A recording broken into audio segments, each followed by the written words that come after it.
Breaking now, you're fired. President Trump purges 1,000 Biden officials. His first full-day bombshell in a high-octane return to office. Fueling the hate, why police suspect foreigners are paying local criminals to commit anti-Semitic attacks. Dingo danger, renewed safety fears on Gari, Fraser Island off Queensland. A 3-year-old girl, the latest victim, rangers race to track the dog down.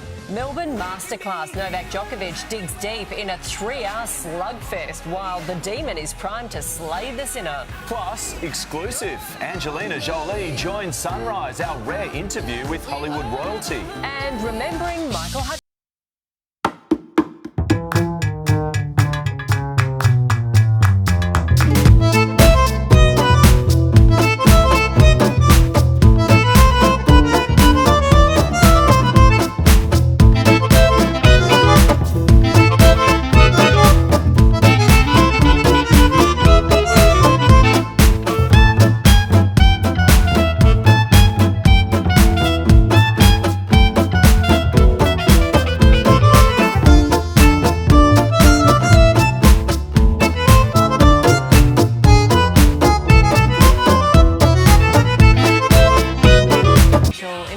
Would you believe? Yeah, take a look at this.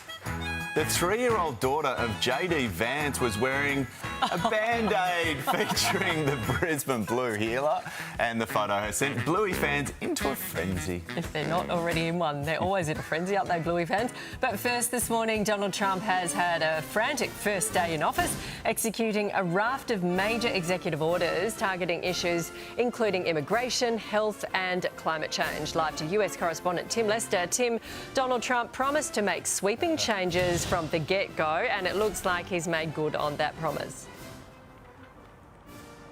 Morning, Nat Chervo. Yes, America is in the what the hell just happened phase today, I think, trying to make sense of this extraordinary raft of changes announced by the new US President yesterday, just after being sworn in. He's at a prayer service at the National Cathedral this morning, so doing duties more ceremonial for the President as sectors of the economy and elsewhere in this country, trade, also down on the border with the southern border changes, and others try to make sense of the major changes announced. The claim by the President that he is now tracking down more than 1,000 Biden government appointees to fire them all because they don't fit with the ethos of the new administration. We also know that he's guaranteed freedom, or at least pardons, for about 1,500 of those involved in the riot on January 6, 2021. His approach to that, of course, starkly different to Joe Biden's. Among those released, we understand the leaders of the Proud Boys and Oath Keepers, AP reporting both are already free. So these things are happening very fast as America struggles to try to make sense of it all. Our Foreign Affairs Minister in town, as we know. We understand that she had a discussion last night at one of the celebration balls after the inauguration with new Secretary of State, her opposite number in the American government, Marco Rubio. She's meeting with him today, and also with the new National Security Advisor, Mark Waltz. Critical meetings for Australia as we try to get a grip on how we fit into this fast-changing environment in the United States. Guys? OK, thank you very much, Tim Lester there. Let's get some more news now. Here's Sal. Good morning. Federal police are investigating if foreign criminals are paying Australian radicals to target Jewish communities after a childcare centre was firebombed in Sydney's east. Live to Liam Tapper in Surrey Hills this morning. Liam, concerned residents are now taking matters into their own hands.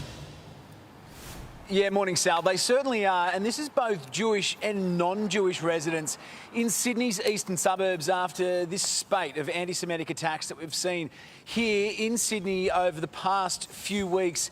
We know that the New South Wales Police Force have established Strike Force Pearl. That's a task force to really crack down on these anti-Semitic offenders. Karen Webb, the Commissioner here in New South Wales, she said yesterday that Strike Force will have a number of more officers to really beef up patrols around the eastern suburbs. But there have been a number of independent security companies which are also now doing 24/7 security patrols of the eastern suburbs to try to really mitigate any of the risk that these people over there in the east that they are feeling right now. And of course, this comes after yesterday afternoon. National Cabinet was convened by Anthony Albanese. All of the state premiers and chief ministers, they came together to address this real scourge that we're seeing on society. There will be 24-hour monitoring of these suburbs, also a database put together of all of these attacks so they can have one centralised command post to really try and stop what the AFP says and what a number of Jewish leaders have called domestic terrorism. Sal? All right, thank you very much, Liam Tapper there. Melbourne police are interviewing a man thought to be an acquaintance of a father found yesterday with fatal head injuries southwest of the CBD. Live to Tegan Doling in Melbourne this morning. Tegan, the victim's family is calling for answers. Yeah, Admiral Bourgeois, Sally, was a loving father of two and was looking forward to celebrating his youngest child's 4-year-old birthday this coming Saturday. This children's playground where his body was found underneath a picnic seat yesterday, just 200 metres from his home in a brand new suburb out here in Melbourne's west. His family believe that he went off to meet a friend who he had financially helped out in the last couple of years. On Monday night, when he didn't return home, they raised the alarm with police. I'm broken. My heart is... I don't know what to say. He's a lovely person. Never ever had a fight with anyone. He's my best mate. He was everything for me. Police will allege that that man actually fled to Shepparton, so that's around 2.5 hours away from here. He handed himself into police and he is still being questioned this morning by the homicide squad, which is really quite some time to be questioned.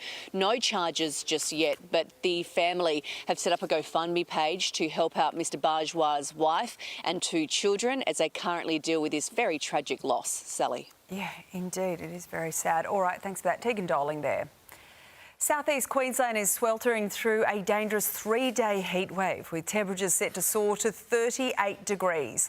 Live to Sam Payne on the Gold Coast. Sam, people are being urged to check on vulnerable family members and, of course, neighbours too.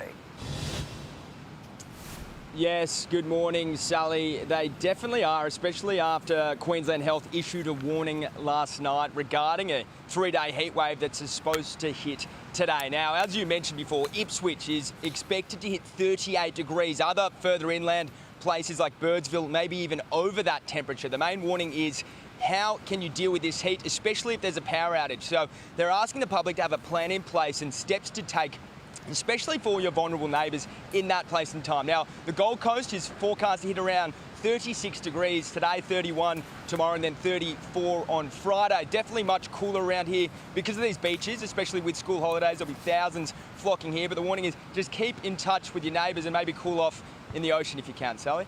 Yep, some good advice. All right, thanks for that, Liam. A gang of armed thieves is right now on the run in Sydney's west after storming a massage parlour in Liverpool overnight. It's understood they broke into the business on Railway Street around midnight, stealing cash. There aren't any reports of injuries. Police have launched a manhunt for the group this morning. There's a new political push for the federal government to follow in the US President Donald Trump's footsteps on gender recognition in Australia.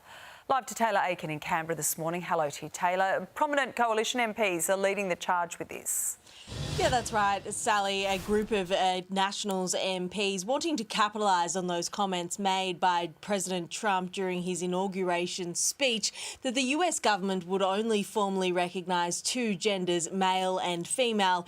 It was one of those executive orders that President Trump signed in a flurry yesterday, with Nationals Senator Matt Canavan believing that Australia should follow President Trump's lead on this issue and that Peter Dutton should take a more aggressive stance on this issue. That push is being backed by his Nationals colleague Barnaby Joyce, although he does concede that it isn't a big issue in Australia and that the next election would be decided on cost of living. Sal? All right, we'll see. Thanks for that, Taylor Aiken there.